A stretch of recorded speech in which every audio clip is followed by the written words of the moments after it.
আছেন? আশা করি সবাই ভালো আছেন। আজ আপনাদের জন্য নিয়ে এসেছি গল্পের চতুর্থ পর্ব। আশা করি গল্পটি আপনাদের ভালো লাগবে। তাহলে চলুন শুরু করা যাক।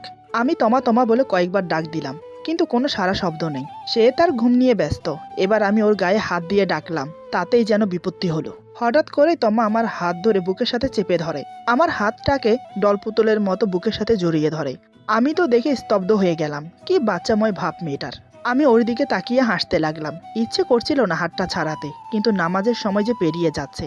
আমি ওর মাথায় হাত বুলিয়ে বললাম, এই তমা, নামাজ পড়ার জন্য উঠবে না? তুমি না বলেছো উঠবে? এই দেখো, ফজরের আজান হয়ে গেছে। তমা আমার হাত আরো শক্ত করে জড়িয়ে ধরে বলে, আমি আর একটু ঘুমাই না, পরে না হয় উঠবো। আমি বললাম, এখন না উঠলে ফজরের নামাজ কাজা হয়ে যাবে। দেখলাম মেয়েটা উঠবে না। বুঝতে পারলাম এভাবে হবে না। আমি এবার ওকে ঝাঁকিয়ে বললাম, এই ওঠো, নামাজের সময় হয়েছে। এবার তমা আমার ঝাঁকুনি খেয়ে লাফিয়ে উঠল। তমা বলে, কি কি হয়েছে? আমি বললাম, নামাজ পড়বে, অজু করে আসো। তমা তখনও আমার হাত ধরে আছে। অন্য হাত দিয়ে চোখ মুছে বলে, ঠিক আছে। আমি বললাম, তাহলে আমার হাত ছাড়ো, আমিও তো নামাজ পড়ব। তমা বলে, ও সরি। এই বলে আমার হাত ছেড়ে দিল। আমি বললাম, অজু করে আসো। আমিও অজু করে আসছি, তারপর একসাথে নামাজ পড়ব। তমা বলে, মসজিদে যাবে না? আমি বললাম, না, আজ আমি তোমার সাথে নামাজ পড়ব। এই বলে আমি অজু করতে গেলাম। তমাও উঠে অজু করতে গেল। এরপর আমরা দুজন একসাথে নামাজ আদায় করলাম। নামাজ শেষ করে আমি বিছানায় শুয়ে পড়ি। আমার সাথে সাথে তমাও এসে শুয়ে পড়ে। তমার চেহারা দেখে বুঝতে পারছি ওর ঘুমের রেশ এখনো কাটেনি। তাই আমি আর কোনো কথা বললাম না। প্রায় ঘন্টাখানেক ঘুমিয়ে উঠে পড়লাম। আমার আগেই তমা উঠে গেছে। আমি ফ্রেশ হয়ে নাস্তা করে অফিসে চলে গেলাম। সেদিন দিনটা ভালোই কাটলো। রাতে তোমার সাথে ঘনিষ্ঠ কিছু মুহূর্ত কাটিয়েছি। সেগুলোই সারাদিন মাথায় ঘুরপাক খাচ্ছে। মেয়েটাকে যে দিন দিন আরো বেশি ভালোবেসে ফেলছি। ওর সঙ্গ পেতে খুব মন চায় সারাক্ষণ ওর চোখে চোখ রেখে ওর হাতে হাত রেখে বসে থাকি। মুখ ফুটে বলে দেই, আমি ওকে অনেক ভালোবাসি। ইচ্ছে করে ওর কোলে মাথা রেখে শান্তির ঘুম দেই। কবে যে সেই দিনটা আসবে তা আল্লাহই ভালো জানে। এসব ভাবতে ভাবতে সন্ধ্যা হয়ে গেল। অফিসের কাজও শেষ হয়েছে, তাই বাড়ির দিকে রওনা দিলাম। গাড়ি চালিয়ে বাড়ি আসতে আসতে আধা ঘন্টা লেগে গেল। গাড়ি থেকে নেমে দরজার কাছে এসে কলিং বেল বাজাতেই তমা এসে খুলে দিল। আমি সালাম দেওয়ার আগেই তমা আজ আমাকে সালাম দিয়েছে। আমি সালামের উত্তর দিয়ে বললাম, কেমন আছো? তমা অবাক হয়ে বলে, আলহামদুলিল্লাহ, ভালো আছি। হঠাৎ তুমি আমাকে কেমন আছো জিজ্ঞেস করলে কেন? আমাকে দেখে কি অসুস্থ মনে হয়? আমি মুচকি হেসে বললাম, শরীর অসুস্থ হলেই যে কেমন আছো জিজ্ঞেস করে তা কিন্তু নয়। কেমন আছো শব্দটা মানুষের কৌশল জিজ্ঞেস করার মাধ্যমে ব্যবহৃত হয়। অনেক ক্ষেত্রে তুমি ব্যবহৃত করতে পারো কেমন আছো শব্দটা। এই যেমন ধরো, তুমি কেমন আছো, তোমার মন কেমন আছে, তোমার শরীর কেমন আছে, তোমার মানসিক অবস্থা কেমন আছে, নানানভাবে তুমি ইউজ করতে পারো এই শব্দটাকে। তমা বলে, ও, জানতাম না তো। আমি বললাম, আমাকে কি দরজার বাইরে দাঁড় করিয়ে রাখবে, ভেতরে যেতে দেবে না? তমা দরজা থেকে সরে দাঁড়াতে দাঁড়াতে বলে, এই দেখো, আমি তো ভুলেই গেছি। এসো, ভিতরে এসো। তুমি বসো, আমি তোমার জন্য ঠান্ডা পানি নিয়ে আসছি। আমি ওর কথা মতো গিয়ে সোফায় বসলাম। দেখলাম ড্রয়িং রুমে মা বাবাও বসে আছে, সবার হাতে চায়ের কাপ। অফিসের কাজের চাপে এ কয়দিন বাবার সাথে তেমন দেখা হয়নি, তাই এখন দেখতে পেয়ে অফিসের কথা জিজ্ঞেস করলো। তাই নিয়ে আমাদের মাঝে কিছুক্ষণ গল্প হলো। এরপর আমি উঠে চলে গেলাম রুমে। শরীরে কাপড় ছেড়ে ফ্রেশ হয়ে নিলাম। কিছুক্ষণ পর রাতের খাবারের জন্য ডাকা হলো। সবাই একসাথে বসে রাতের ডিনার শেষ করলাম। আমি এসে শুয়ে পড়েছি। তারই আধা ঘন্টা পর তমা আসে। আমি চোখ বন্ধ করে শুয়ে আছি দেখে তমা ভাবে আমি ঘুমিয়ে পড়েছি। সে এসে আমার সামনে দাঁড়ায়, তারপর ঝুঁকে পড়ে আমার মুখের উপর হাত নাড়ে আর বিড়বিড় করে বলে, কি ব্যাপার, ঘুমিয়ে গেল নাকি আজ এত তাড়াতাড়ি? আমি চোখ বন্ধ রেখেই বললাম, ঘুমাইনি এখনো, ঘুমানোর জন্য চেষ্টা করছি, কিছু বলবে? তমা বলে, না মানে কখনো তো এত তাড়াতাড়ি ঘুমাও না তুমি, তাই দেখলাম ঘুমিয়েছো কিনা। আমি বললাম, কিছু বলার থাকলে বলো। তমা বলে, বাহিরে কি সুন্দর চাঁদের আলো, ছাদে যাবে দেখতে? চাঁদের আলোও দেখা হলো, সাথে কিছু গল্পও হলো। আমি বললাম, ঠিক আছে, তুমি একটা কাজ করো, 2 কাপ কফি বানিয়ে নিয়ে আসো। কফি খেতে খেতে না হয় গল্প হবে। তমা খুশিতে আটখানা হয়ে বলে, আমি এক্ষুনি যাচ্ছি। এই বলে চলে গেল। এই মেয়েটা যে কখন কি বায়না করে বসে বোঝাই যায় না। প্রিয়জনের আবদার পূরণ করতে আমাদের মতো ছেলেরা এক পায়ে দাঁড়িয়ে থাকে, সেটা যে কোনো পরিস্থিতিতে। ভালোবাসা এমনই হয়, যাকে একবার মন প্রাণ উজাড় করে ভালোবেসে ফেলবে, তার জন্য তুমি সবকিছুই করতে পারবে অনায়াসে। এই দেখুন না আমাকে, আমার কিন্তু চোখে ঘুম, যে কোনো সময় ঘুমের রাজ্যে পাড়ি দেব। কিন্তু এখন আমার স্ত্রীর বায়না, সে ছাদে যাবে, গল্প করবে আমার সাথে, না গিয়ে উপায় আছে? এসবই ভাবছিলাম, এমন সময় তমা এসে বলে, চলো, আমি কফি বানিয়ে নিয়ে এসেছি। এরপর দুজন একসাথে ছাদে গেলাম। তমা সত্যিই বলেছে, আজ বাইরের পরিবেশটা খুবই সুন্দর। আকাশে একটুও মেঘ নেই, পুরো আকাশ জুড়ে তারার খেলা, তার মাঝে একখানি রূপালী চাঁদ। জোনাকি পোকাগুলো গাছের ফাঁকে ফাঁকে উড়ে উড়ে বেড়াচ্ছে, কয়েকটা উড়ে ছাদেও চলে এসেছে। তমা অবাক হয়ে তাকিয়ে আছে। হঠাৎ দেখলাম কফি টেবিলে রেখে জোনাকি পোকা ধরার চেষ্টা করছে। অনেকক্ষণ চেষ্টা করার পর অবশেষে একটা জোনাকি পোকা ধরতে পেরেছে। তারপর ছুটে এসে আমাকে বলে, এই দেখো দেখো, একটা জোনাকি পোকা ধরেছি। এই বলে হাতটা একটু ফাঁক করে। আমি আরও উকি মেরে দেখলাম জোনাকি পোকাটা একবার জ্বলছে একবার নিভছে। তমার মুখে খুশির জোয়ার বয়ে যাচ্ছে, কারণ সে জোনাকি পোকা ধরতে পেরেছে। হঠাৎ তমা বলে, আমাকে আরেকটা ধরে দাও না। আমি বললাম, কি করবে? তমা বলে, কাচের বোতলে রাখবো, এরপর লাইট অফ করলে দেখবে কি সুন্দর ওরা আলো দেবে। আমি হেসে বললাম, তাই বুঝি? এই দুটোর আলোতে কি ঘরময় আলোকিত হবে? তমা বলে, তা হবে না, তবে অন্ধকারে দেখতে সুন্দর লাগবে, তাই না? আমি বললাম, ওরা অবুঝ প্রাণী, ওদেরকে বন্দি করা কি ঠিক হবে? ওরা মুক্ত আকাশে বাতাসের সাথে তাল মিলিয়ে মিলিয়ে ঘুরতে ভালোবাসে। ওদেরকে এভাবেই দেখতে খুব ভালো লাগে। এখন তুমি ওদেরকে বন্দি করবে তোমার খুশির জন্য। এটা একটা অপরাধ নয় কি? তমা বলে, তুমি সত্যি বলেছ, এমন করে তো কোনোদিন ভেবেই দেখিনি। জানো, ছোটবেলায় প্রায় গ্রামে ঘুরতে যেতাম। দাদুর আর নানুর বাড়ি দুটোই একই গ্রামে। এই হাঁটা পথ ধরো মিনিট 10-এর দূরত্ব হবে। সেখানে যখন বেড়াতে যেতাম তখন রাতে কত ঝোনাকি পোকা ধরে ধরে বোতলে বন্দি করেছি। এখন ভেবেই খারাপ লাগছে।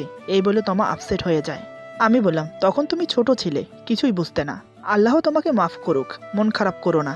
এমনটা আমাদের সাথে হয়েই থাকে। অজান্তে কত অপরাধ করে ফেলি আমরা।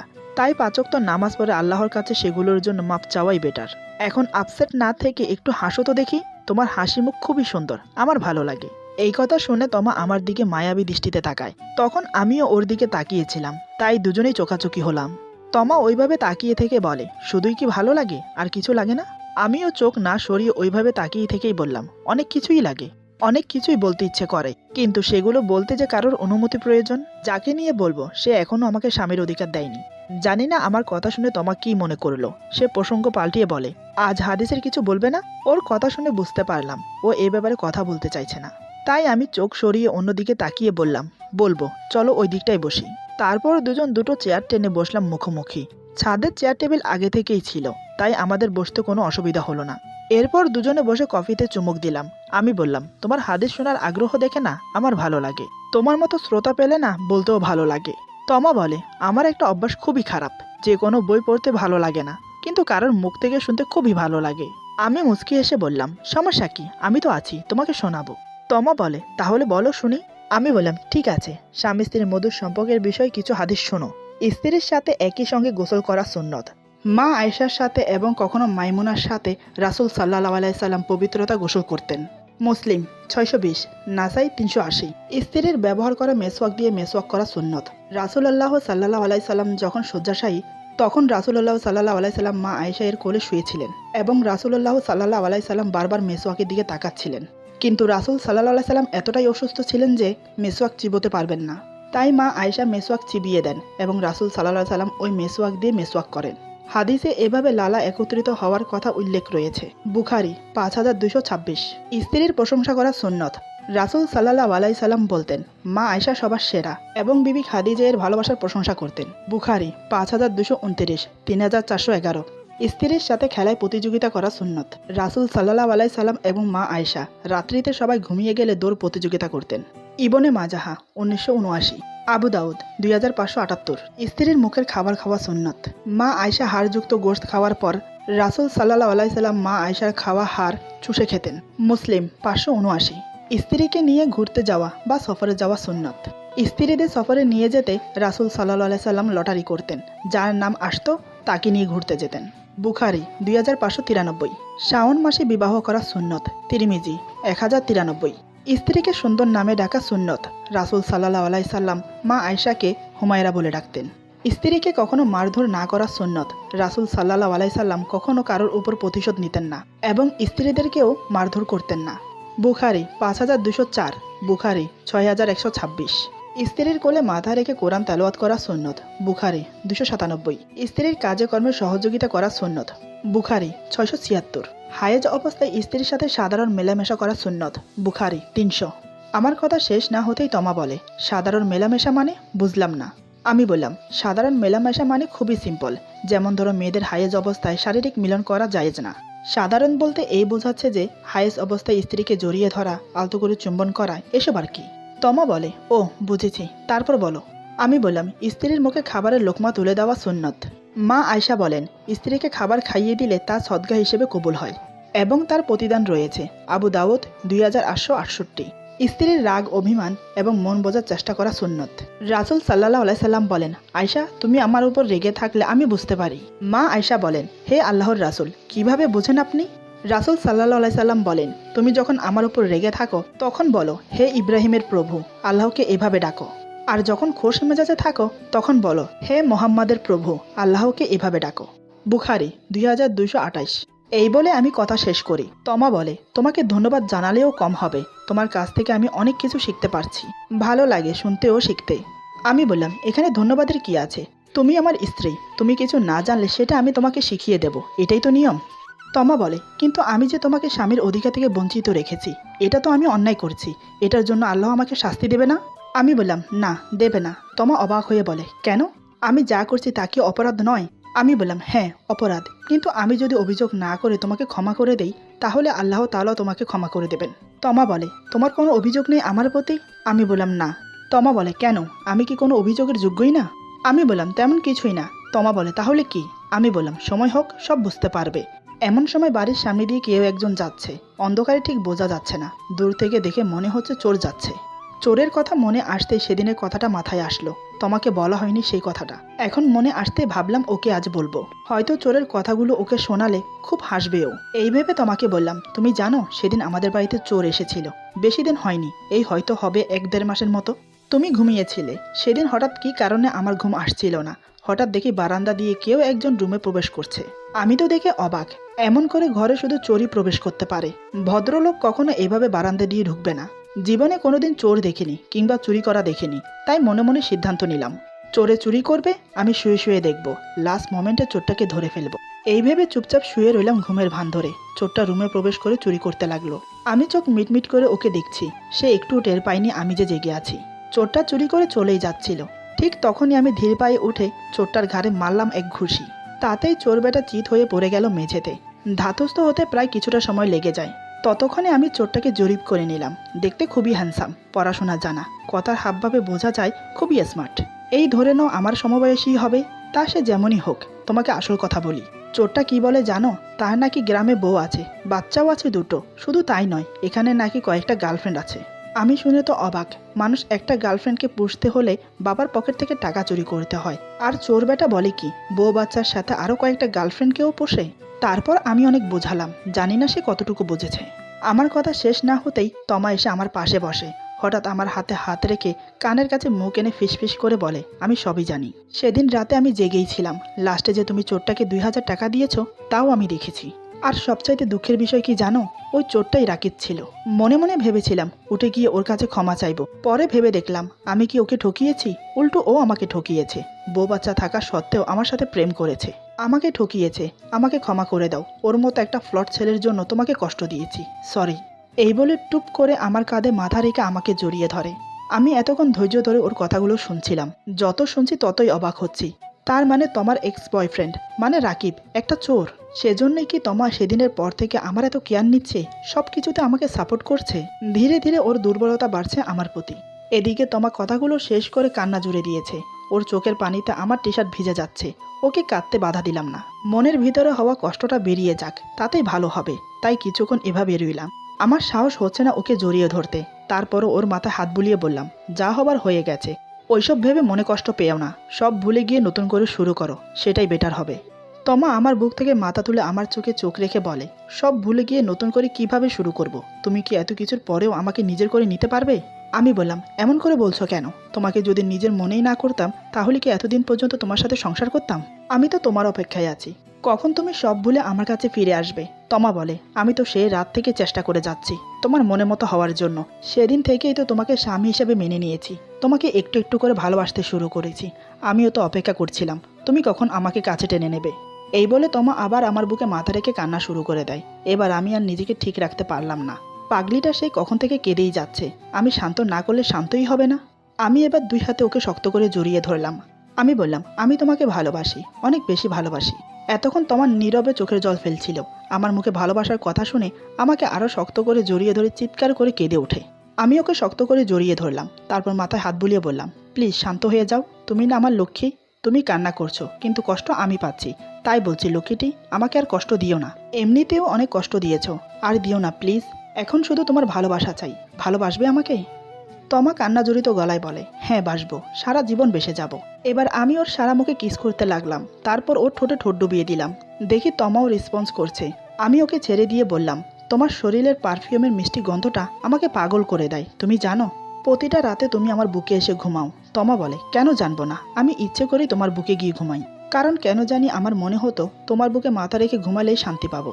আমি বললাম, তাই বুঝি? আর আমি সেই সুযোগে তোমাকে আদর করতাম। তমা বলে, তাও আমি জানি, কিন্তু আমি তোমাকে বাধা দিতাম না, কারণ আমারও ভালো লাগতো। খুব ইচ্ছে করতো তোমার ভালোবাসা পেতে, তোমার ছোঁয়া আমাকে পাগল করতো। আমি ওর নাক টেনে দিয়ে বললাম, তাহলে আমাকে কেন এতদিন ধরে রেখেছো? কেন তোমার ভালোবাসা পেতে দাওনি? তমা বলে, আজ থেকে তো আমি তোমার হলাম, এবার না হয় সব সুদে আসলে মিটিয়ে নিও। আমি বললাম, তা তো নেবই। এই বলে ওর ঠোঁটে ঠোঁট আবার ডুবিয়ে দিলাম। তমা আমার গলা জড়িয়ে ধরে আছে। কিছুক্ষণ পর তমা বলে, আচ্ছা একটা কথা বলো তো। আমি ওর নাকে নাক ঘেঁষে বললাম, কি কথা বলো? তমা আমার গলা জড়িয়ে ধরে বলে, আমি যখনই তোমার কাছে এসেছি ততবারই তুমি আমাকে জড়িয়ে ধরে শুধু কিস করেছো, তাও আবার একসাথে অনেকগুলো। আমার মনে হয় কি জানো? আমি বললাম, কি মনে হয় তোমার? তমা বলে, আমার মনে হয় তুমি কিস করতে অনেক পছন্দ করো। আমি ওর মাথায় একটা চুমু খেয়ে বললাম, তুমি একদম ঠিক ধরেছ, আমি কিস করতে অনেক পছন্দ করি। এই বলে আবার ওকে কিস করতে লাগলাম। এরপর ছেড়ে দিয়ে বললাম, তোমার কেমন লাগে বললে না যে? তমা আমার কপালে চুমু খেয়ে বলে, আমার তো বেশ লাগে যখন তুমি আমাকে কিস করো। আমি বললাম, তাই বুঝি জেগে থেকেও চুপচাপ থাকতে? তমা বলে, কি করব বলো, আমি নড়ে চড়ে উঠলে তুমি আমাকে ছেড়ে দাও। তাই তো যতক্ষণ সম্ভব ততক্ষণ না নড়ে চুপ থাকি। আমি ওর নাক টিপে বললাম, ওরে দুষ্ট, তলে তলে এত দূর আর আমি কিছুই জানি না? তমা আমার বুকে মাথা রেখে বলে, তুমিও তো কম যাও না প্রতিদিন রাতে চুপিসারে আমাকে আদর করতে। আমি ওর কথা শুনে আর হাসি থামিয়ে রাখতে পারলাম না, হো হো করে হেসে উঠলাম। আমাকে হাসতে দেখে তমা বলে, কি হলো, তুমি হাসছো কেন? আমি বললাম, না হেসে কি করব বলো? তমা বলে, আমি কি হাসির কিছু বলেছি নাকি? আমি বললাম, তা বলনি, তবে একটা কথা কি জানো, আমার বোটা না খুব সুন্দর। তাই না নিজেকে ধরে রাখতে পারি না, বারবার ইচ্ছে করে তাকে ভালোবাসতে, ইচ্ছে করে তাকে সারা রাত ধরে আদর করতে। তমা লজ্জা পেয়ে আমার বুকে মুখ গোজে। আমিও মুচকি হেসে ওর মাথা চেপে ধরলাম। আমি ওর কানে ফিসফিস করে বললাম, এই ভালোবাসবো। তমা বলে, কি? আমি বললাম, কি আবার? বললাম তো ভালোবাসবো, আদর করব। তমা বলে, তো? আমি বললাম, কিছু বলো। তমা বলে, তোমার বউ তোমার সামনে আছে, তোমার বুকে আছে, ভালোবাসো না যত খুশি তত। আমি বললাম, তাহলে চলো রুমে যাই। এই বলে তমাকে পাজা কোলে করে রুমে নিয়ে আসি, তারপর বিছানায় শুইয়ে দিয়ে ওর বুকে মাথা রাখি। তমা আমার মাথা শক্ত করে জড়িয়ে ধরে, আমি মুখ গুজে দিই ওর বুকে। তখনই ওর শরীরে সেই মিষ্টি গন্ধটা আমার নাকে এসে লাগে।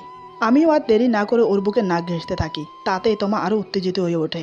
আমি নেশাকৃত চোখে ওর দিকে তাকালাম, দেখি ও চোখ বন্ধ করে আছে। আমি নির্বিকারে ওর ঠোঁটে ঠোঁট রাখি, তাতেই তমা আমার মাথা চেপে ধরে। এভাবে বেশ কিছুক্ষণ সময় কেটে যায়। আমি তোমার ঠোঁট ছেড়ে দিয়ে ওর চোখে চোখ রেখে বললাম, আজ আমি তোমাকে একান্তভাবে পেতে চাই, আমার জমানো সব ভালোবাসা উজাড় করে দিতে চাই। তমা আমার চোখে চোখ রেখে বলে, তোমাকে আমি কোনো কিছুতেই বাধা দেব না, তবে একটা সমস্যা হয়েছে। আমি বললাম, কি? তমা বলে, আমি একটু অসুস্থ। আমি ভ্রু কুঁচকে ওর আপাদমস্তক দেখে বললাম, অসুস্থ? কই, আগে তো বলনি। আমি তো দেখছি তুমি সম্পূর্ণ সুস্থ, অসুস্থ হলে কখন? আমার এই কাণ্ড দেখে তমা হেসে বলে, আরে তুমি ব্যস্ত হইও না, এমনিতে আমি ঠিক আছি, আজ সকালে ওইটা হয়েছে, তাই আর কি শারীরিক সম্পর্ক করতে পারবো না। আমার মাথায় কিছুই ঢুকছে না তোমার কথা। আমি আবার বললাম, ওইটা কি, বুঝিয়ে বলো। তমা বলে, ওইটা কি বোঝো না? যেটা মেয়েদের প্রত্যেক মাসে মাসে হয়। দেখো, আমাকে আর জিজ্ঞেস করবে না, আমি আর বলতে পারবো না, আমার লজ্জা করছে। এতক্ষণে বুঝতে পারলাম ও কি বোঝাতে চাচ্ছে। আমি বললাম, তোমার হাইজ হয়েছে কখন? তমা বলে, আজ সকালে। আমি বড় করে একটা নিঃশ্বাস ছেড়ে ওর বুকে মাথা রেখে বললাম, তার মানে আজ কিছুই হবে না। তমা আমার চুলে বিলি কেটে বলে, রাগ করছো কেন লক্ষ্মীটি, 3 দিন পর আমি তো ঠিক হয়ে যাব। আমি বললাম, তো? তমা বলে, তখন না হয় তোমার মন ভরে তুমি আমাকে ভালোবেসো।